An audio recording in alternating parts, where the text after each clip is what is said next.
Hello there. It's good to be back. It's been a while since I made any of these little videos that I put on YouTube, for no reason other than life sometimes gets in the way. Anyway, besides all that, for a long time now, I've been promising to introduce you to some of the shuttles that I have in my collection. There are so many different types of shuttles that we can use in our weaving, and although we may not realize it, each type of shuttle has a particular function. So I thought it might actually be fun to just sort of run through a few of them. I don't have a complete collection of shuttles by any manner of means, but I do have a couple of quite interesting ones that I've picked up over all the years that I've been weaving. So here we go. These are just a few of the members of my shuttle family. I fully admit to having a shuttle fetish, and I do actively go looking for them, and I've found very interesting shuttles in some very strange places. But let's just be sensible here and start with the one that is the most familiar, our good old-fashioned stick shuttle. Now, I'm guessing that the majority of us, when we started off in our weaving careers, would have used a stick shuttle. Totally serviceable, a wonderful workhorse, does the job, needs a little bit of control as far as salvages and that are concerned, but a really practical all-round tool. The second one is a belt shuttle. So this is a much smaller shuttle, and they usually come sort of in a standard 15 to 20 centimeter size. The interesting thing about a belt shuttle is its shape. Can you see how it's tapered down to the bottom there? These shuttles are specifically designed for the weaving of belts and bands. So for tablet weaving or for inkle weaving, and obviously you wind your yarn between the two notches, and as you're weaving, you use this tapered end to beat your weft into place. And you really have to push very hard on it. And that's where the tapered end comes in. The rest of this mob are all, except for one, boat shuttles of one description or another. You'll find that every manufacturer of a boat shuttle does it a very slightly different way. Different types of boat shuttle, and there are a myriad of different types of boat shuttle. This is just like a small sample of what is available out there. But each type of shuttle has a slightly different application, and it does a slightly different job. So the first one that I have here, this is just our ordinary Ashford boat shuttle. It's cost effective, it's readily available, and it works an absolute bomb. It's a lovely shuttle, it's well balanced, it travels nicely, and it does all the right jobs. So what happens with this shuttle is obviously your bobbin sits on the shaft and your yarn comes out of the slot.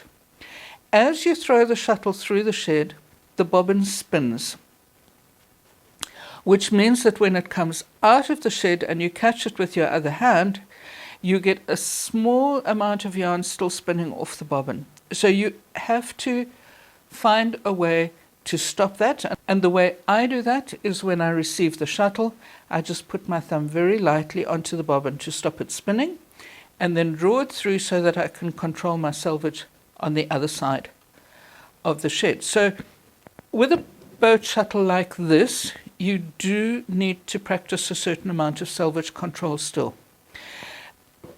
The other thing I want to point out to you here is, can you see how long that slot is that allows the yarn to be fed off the bobbin?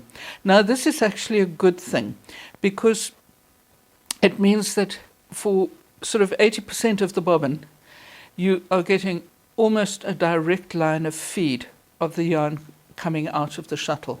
So that's quite important. This is another boat shuttle. This is one of my very favorite shuttles, actually. It's an old English shuttle made by a company called Dryad. Works exactly the same way as the Ashford shuttle, but if I turn it around, you can see that the little orifice that allows the yarn to come off the bobbin is much smaller. That means that the yarn coming off the ends of the bobbin is coming off at a much more acute angle, and this can affect your tension. So a wider slot, to my mind, and it is a personal thing, is actually better. What I love about this shuttle is that it's got these little gorgeous rollers underneath. And that allows the shuttle to travel very, very smoothly through the shed.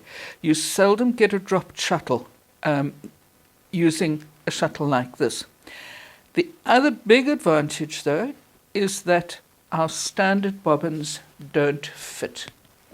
So I can't use a nylon bobbin in there. It's just too big. And I can't even use one of our paper bobbins in there without trimming off the ends. So that, I think, is testament to the age of the shuttle and the fact that it probably was made according to imperial specifications. But apart from that, and let's face it, trimming the end off the bobbin is not a train smash, so apart from that consideration, this is a lovely shuttle.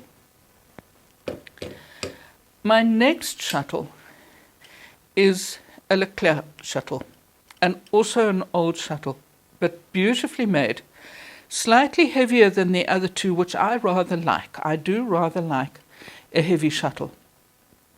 It also has quite a small orifice for the yarn coming off the bobbin, which, as I explained, is kind of like a minor irritation. But what I like about this shuttle is that it's got a solid bottom. And a solid bottom, as far as I'm concerned, is a Rolls-Royce of shuttles.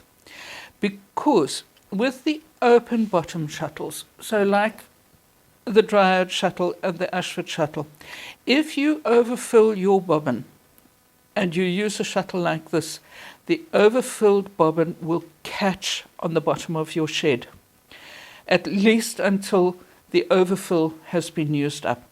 So that can be a disadvantage. If you're using an open bottom shuttle, just be very much aware of that. The last of the sort of conventional boat shuttles is this dinky little thing. Isn't it gorgeous? So this I also picked up somewhere in a second-hand store, I'm sure.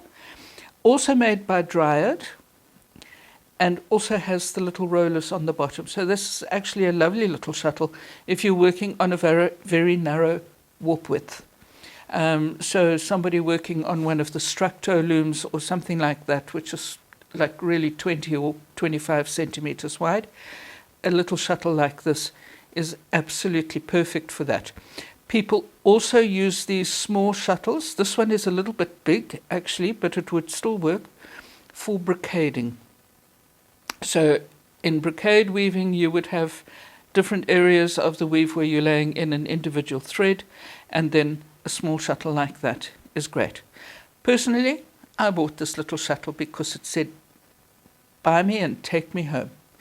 And I did, and I love it. It's an absolute little poppet. And yes, I have used it on more than one occasion. This shuttle here, okay, so this is quite an interesting one. It's a very low profile shuttle. Has a double cavity. So if you're working with a double thickness of thread, or if you're working with two colors of thread simultaneously, then you wind an individual bobbin and you have one bobbin in one cavity and one bobbin in the other cavity, and you get an even feed coming through from your shuttle. Much more efficient than winding a doubled thread onto your bobbin. Again, this is a closed-bottomed shuttle. Very light, very nice shuttle to use, and you can see if you look at the nose, it's got this little inlaid bit on the end, and that's just reinforcing for the nose of the shuttle so that it doesn't get damaged quite so easily. From those shuttles, we move on to the first sort of call it semi-professional shuttle, which is this one. This is an end feed shuttle. Okay, it's got a closed bottom, and you can see it doesn't have that slot or that eye where the yarn comes off the bobbin in the center, because it is an end feed shuttle. So your yarn actually comes out here, right at the nose of the shuttle. This particular one has a very basic tensioning device, which is which just drags the yarn back a little bit, and then your yarn comes out of the little hole. Now, these shuttles don't use a conventional bobbin. They use a tapered bobbin, which is also called a pern. And you can see they fit onto the post and into the cavity like that. Now, in the case of an end feed shuttle, what happens is your bobbin is absolutely stable on the pin. It doesn't move. So your yarn, in fact, runs off the top end of the shuttle through the tensioning device and out the little hole. These shuttles are fantastic if you're doing kind of almost production weaving or semi-production weaving. And the fact that the bobbin is not spinning means that you don't get that kickback that rolls off the end of the bobbin. You actually get very good selvage control with these shuttles. This is a particularly lovely one, also fairly heavy, and also has the reinforced nose. But now the nose on this shuttle is reinforced with a little brass strip. So also an old shuttle, very serviceable, very lovely to use. Most of us have a collection of shuttles, and within that collection we will have our favorites. And I think that your favorite shuttle depends on the one that kind of fits into your hand the best. It's a very personal choice. So there's just 3 more to talk you through. Let's look at this one first. Okay, so this is a serious shuttle. You can see it's got these really quite fierce steel tips on the nose. It's also an end feed shuttle, and it works on a pern. And if I can just get this out, that is the size of the pern. So that tells me that this shuttle is very definitely an industrial shuttle. And it is. Okay, so it also, as I say, is an end feed shuttle, so the yarn would run off the top of the shuttle. There is a slightly different tensioning device in this one. If you look inside the nose, you can just see that little disc there that actually catches the yarn and stabilizes it before it comes out of the shuttle. Okay, this is a second-hand shop shuttle. You can see I still have the price on it. It just lives in my collection because it's actually beautiful. This is a very heavy shuttle. My Ashford shuttle weighs in at just over 100 grams. This shuttle weighs in at over 500 grams. This is not a shuttle that you would want to use by hand. It definitely works in conjunction with a flying shuttle mechanism. I think that if you tried to weave anything of any substance with a shuttle like this, using it by hand, you'd probably end up with a serious case of tennis elbow very fast. But on a flying shuttle mechanism, obviously, that would be the one to use. It's a beautiful shuttle. It's made from beechwood, and you can see it's actually kind of got this gorgeous honey-colored patina on it. I do love these shuttles. I kind of look at them and I wonder where they came from and who used them and why they're not in use anymore. But they can retire in my collection. I'm quite happy with that. This little chap is very interesting. This is quite a unique shuttle. It also has the steel tips, which indicates that it also would have been used in conjunction with the flying shuttle mechanism. But can you see how skinny it is? This is a very low profile shuttle. This is one of the few shuttles in my collection that isn't made from beechwood, and this one is actually made from ash. And I think it is Swedish in origin, but I'm not sure. These terribly low profile shuttles like this would have been used in conjunction with a double harness system. So a Swedish draw loom or a damask loom or something like that would use a low profile shuttle like this. And you can see this, because it's such a low profile and the cavity is so small, you would be using an extremely fine yarn in conjunction with that shuttle. Also runs with a pern and is an end-feed shuttle. This is probably one of the prizes in my collection. It's very special and, as I say, very unique.